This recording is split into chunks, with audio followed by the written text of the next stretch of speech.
మా అమ్మ నాకు తెలియకుండానే పట్టీలైతే తీసుకొనొచ్చిందనమాట.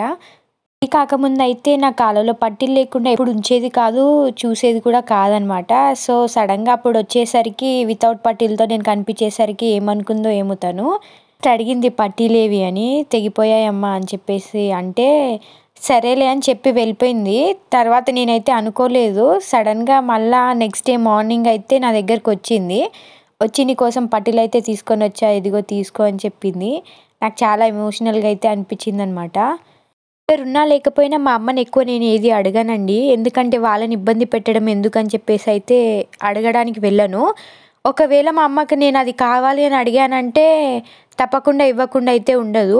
తనకు సర్ప్రైజ్ చేయడం అంటే చాలా ఇష్టం. చిన్నప్పటి నుంచి అంతే. హాస్టల్‌లో ఉన్నప్పుడైతే మా అమ్మ ఏం కావాలి అని అడిగేది. ఇది కావాలమ్మా అని చెప్పేసి అంటే సరే చూద్దామని చెప్పేస్తది. నేను ఇంటికొచ్చే ముందే తెచ్చి పెడుతుండే అనమాట.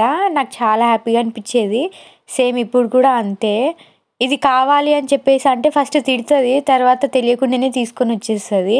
ఇది రికార్డ్ చేస్తుంటే కూడా నా కళ్ళల్లో వాటర్ వచ్చేసాయనమాట చెప్తూ చెప్తూ ఎందుకో తెలీదు. నార్మల్‌గా అయితే తనని ఏమి అడగను. సో, ఏదైనా అడిగానంటే ఇచ్చేదాకా ఊరుకోదనమాట. హాస్టల్ ఉన్నప్పుడు నేను ఫస్ట్ టైమ్ వెళ్ళడం వల్ల చాలా ఏడ్చాను. నేను ఏడుస్తానని చెప్పేసి ప్రతి వారం అయితే వచ్చేది. అందరైతే షాక్ అయిపోయారు. "మా మమ్మీ వాళ్ళు రారు. మీ మమ్మీ భలే వారం వారం వస్తది" అనేవాళ్ళు. ఇది అందరికీ చాలా చిన్నదే అనిపించొచ్చు. కానీ నాకు చాలా పెద్దదండి. అంటే బిఫోర్ మ్యారేజ్ వేరు, ఆఫ్టర్ మ్యారేజ్ వేరు కదా! బిఫోర్ మ్యారేజ్ ఏమో ఇంట్లోనే ఉంటాం కాబట్టి పెద్దగా ఏం అనిపియదు. ఆఫ్టర్ మ్యారేజ్ వాళ్ళ ప్రేమను మిస్ అవుతాం కదా! సడెన్‌గా ఏదైనా తెచ్చి వాళ్ళ ప్రేమను ఎక్స్‌పోజ్ చేస్తా ఉంటే అదొక ఫీలింగ్ అంతే. నేనెప్పుడైనా మా వాళ్ళు గుర్తుకొచ్చి ఏడుస్తే మా వారంటారు, "నేను మంచిగా చూసుకోవట్లేనా? ఎందుకు ఏడుస్తున్నావు?" అని చెప్పేసి అంటూ ఉంటారు. మంచిగా చూసుకోవట్లేదని కాదు కానీ నిజం చెప్పాలంటే ఎంతైనా బాధ ఉంటుంది కదా ఎవరికైనా.